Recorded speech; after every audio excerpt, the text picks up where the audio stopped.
आत्मीय भाइयों एवं बहनों, पुस्तक स्वाध्याय सत्संग और चिंतन मनन, लेखक श्री राम शर्मा आचार्य आपको पढ़कर सुना रहे हैं।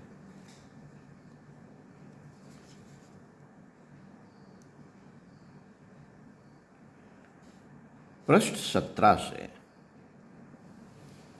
आधुनिक विद्या का स्वरूप कुछ बदल गया है, वह पूर्णतया अशक्त हो चुकी है। दोनों का चरित्र बल, कर्म शक्ति, आशा, विश्वास, उत्साह, पौरुष, संयम और सात्विकता जागृत करने की शक्ति उसमें नहीं रही। जिस विद्या में कर्तव्य शक्ति को प्रेरणा न मिलती हो, स्वतंत्र रूप से विचार करने की बुद्धि न आती हो, परिस्थितियों से टकराने की सामर्थ्य जो न दे सके, वह विद्या निस्तेज है, निष्प्राण है। आज का युग कुछ ऐसा ही हो रहा है। विद्यार्थी डिग्रियां प्राप्त करके निकलते हैं तो उनमें छल कपट, धूर्तता, चरित्रता, फैशन परस्ती, विलासिता और द्वेष, अहंकार के अतिरिक्त कुछ दिखाई नहीं देता। स्वतंत्र चिंतन का उनमें बिल्कुल अभाव होता है। विचारों की पराधीनता का नाम अविद्या है, जो मनुष्य को स्वाधीन बनाए, सर्वोपरि साहसी बनाए।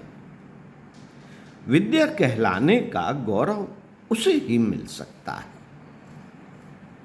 साथियों, अध्यात्म शास्त्र में बड़े सुंदर शब्दों में उल्लेख मिलता है,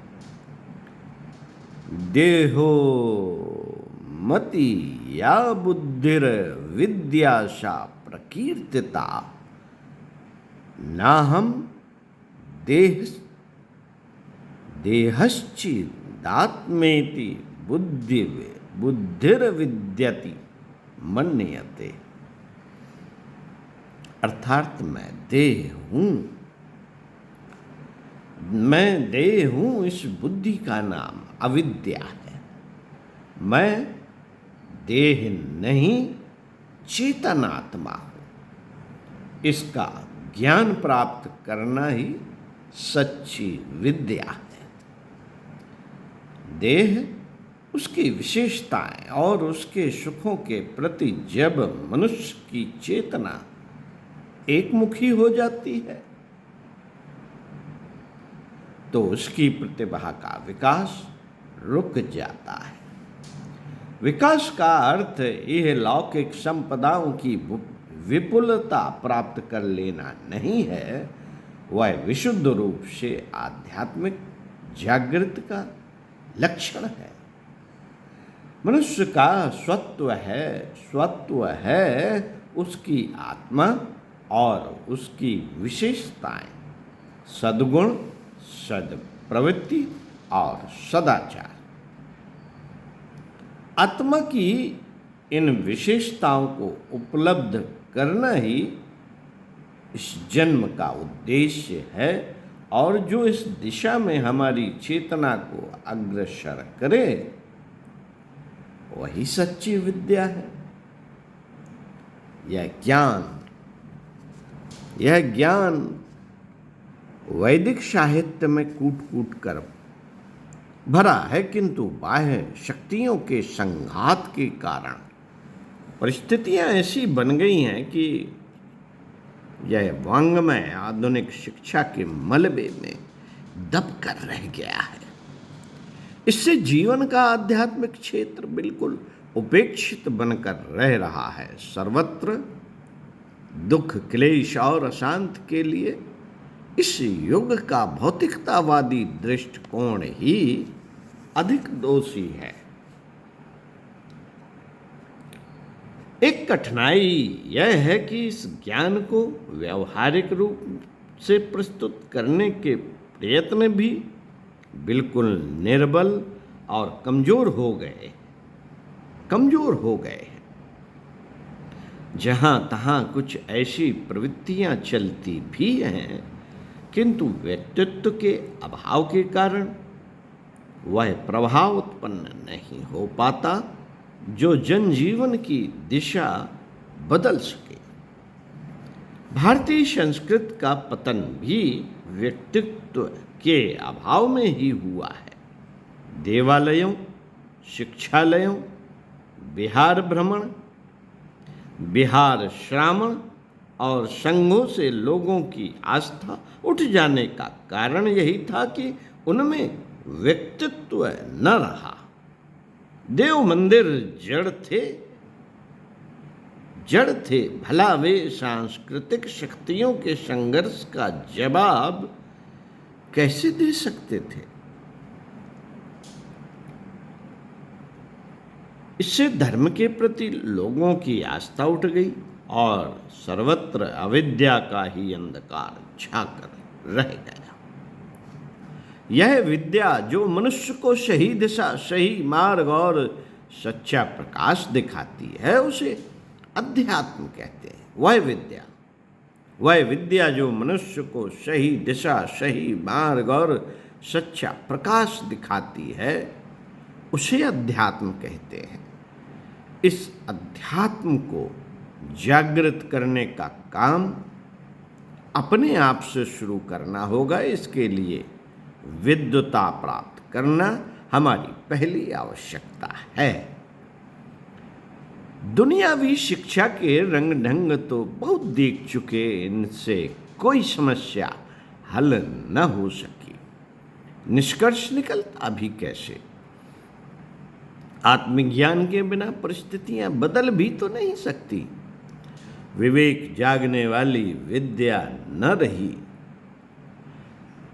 रही तो पतित होना स्वाभाविक ही था। इसी पतन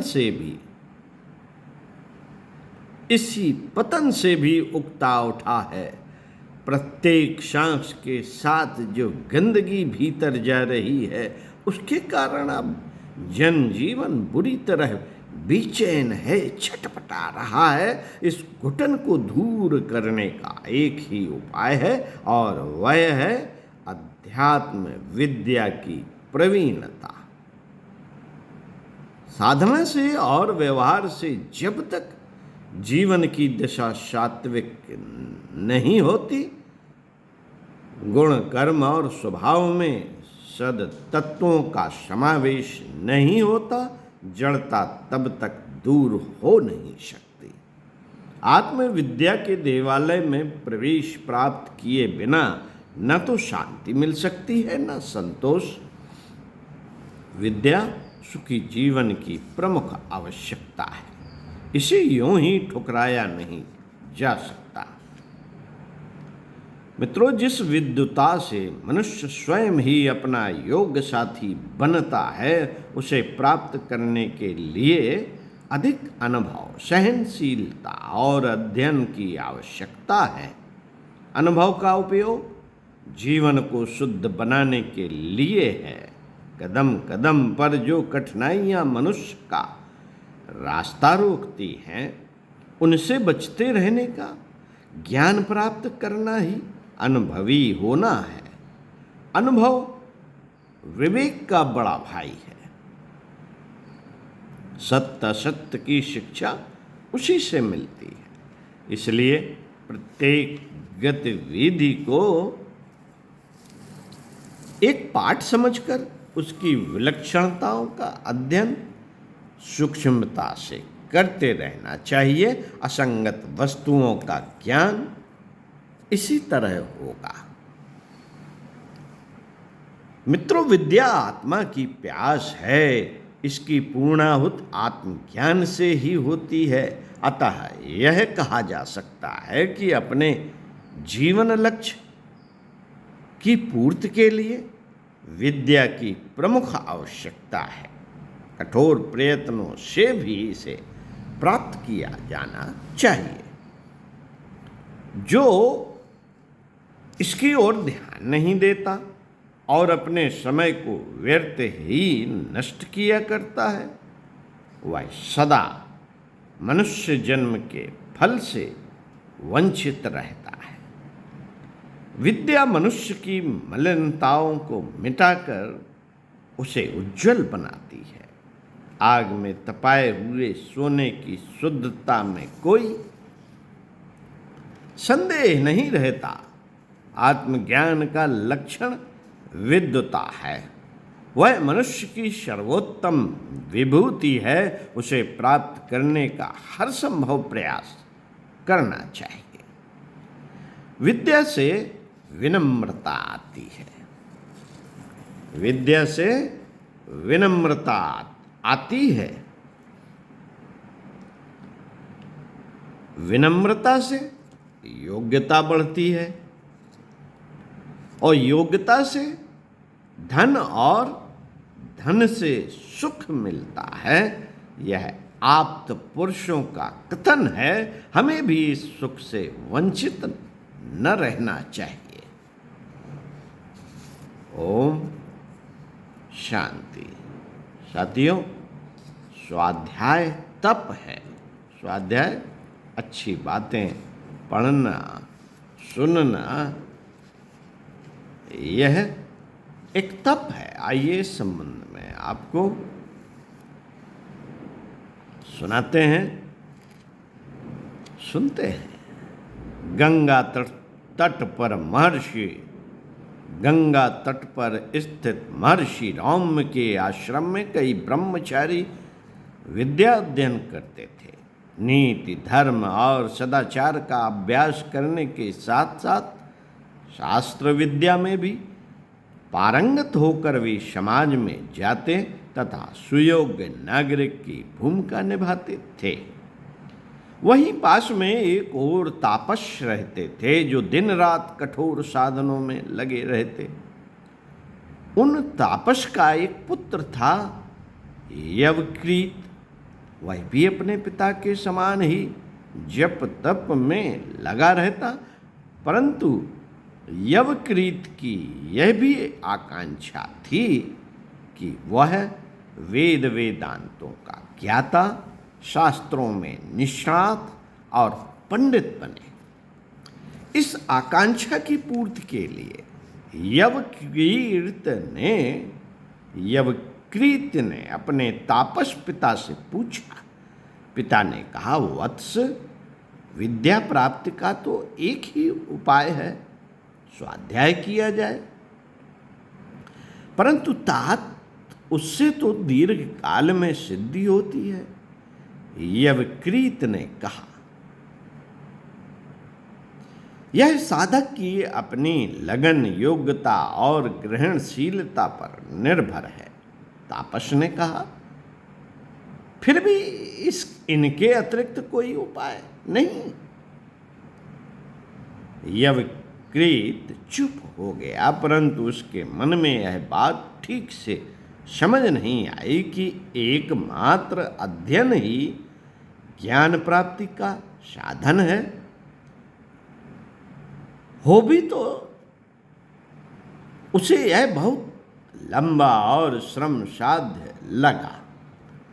इसलिए यवकृत ने तप द्वारा विद्या प्राप्त के लिए अपने पिता के पास से प्रस्थान किया।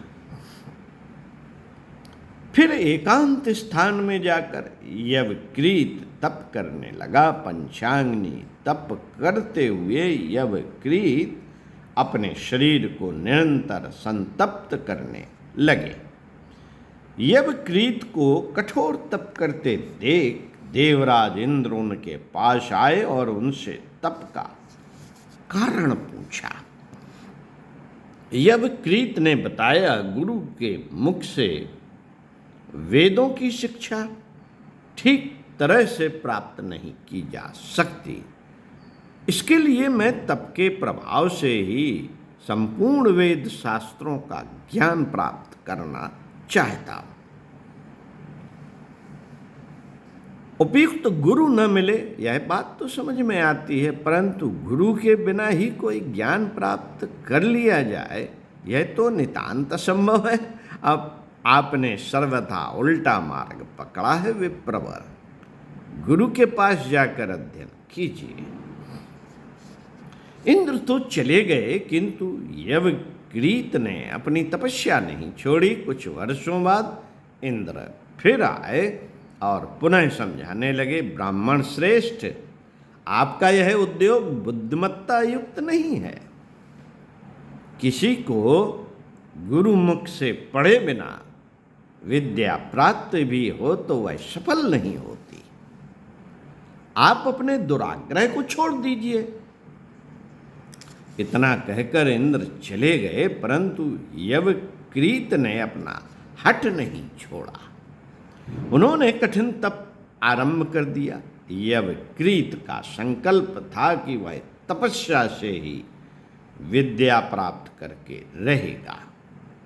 इस प्रकार सिद्धि प्राप्त न होते देख यवकृत ने निश्चय किया कि यदि इस अनुष्ठान से विद्या की सिद्धि नहीं हुई तो वह गंगा में अपने शरीर को प्रवाहित कर देंगे। यह निश्चय कर वे एक विशेष तप अनुष्ठान पर बैठे। यवकृत के इस निश्चय को जानकर देवराज इंद्र ने एक अत्यंत वृद्धा एवं रोगी ब्राह्मण का रूप धारण किया तथा उसी स्थान पर आकर बैठ गए जहां यवकृत निस्नान करने के लिए आया करते थे। यवकृत जब स्नान करने आए और उन्होंने देखा कि एक दुर्बल और रोगी ब्राह्मण अंजल में बार बार रेत लेकर गंगा में डाल रहा है, प्रथम द्वितीय बार तो यवकृत ने कुछ नहीं कहा, पर जब 4-5 दिन तक यवकृत ने उस ब्राह्मण को ऐसा करते देखा तो पूछ ही बैठा, विप्रवर, आप यह क्या कर रहे हैं? लोगों को यहाँ गंगा के उस पार जाने में बड़ा कष्ट होता है। वृद्ध ब्राह्मण ने कहा, इसलिए मैं गंगा पर पुल बांध देना चाहता हूँ। यवकृत ने कहा, भगवान, आप इस महाप्रवाह को बालू से किसी प्रकार बांध नहीं सकते, इसलिए असंभव उद्योग को छोड़कर संभव प्रयास कीजिए। आप जिस प्रकार तपस्या के द्वारा विद्या सिद्ध करना चाहते हैं, उसी प्रकार मैं भी यह कार्य कर रहा हूं। आप असाध्य को यदि साध्य कर सकेंगे तो मैं क्यों ना कर सकूंगा। वृद्ध ब्राह्मण का वेश धारण किए इंद्र ने कहा, ब्राह्मण कौन है यह यवकृत समझ गए और वे महर्षि रौम्य के आश्रम में जाकर स्वाध्याय द्वारा ज्ञान प्राप्त की साधना में संलग्न हो गए। ओम शांति। साथियों, इसी पुस्तक से पृष्ठ 22 से ज्ञान ही मनुष्य की वास्तविक शक्ति पढ़कर सुनाएंगे अगले वीडियो में। तब तक स्वाध्याय, चिंतन, मनन, सत्संग करते रहिए।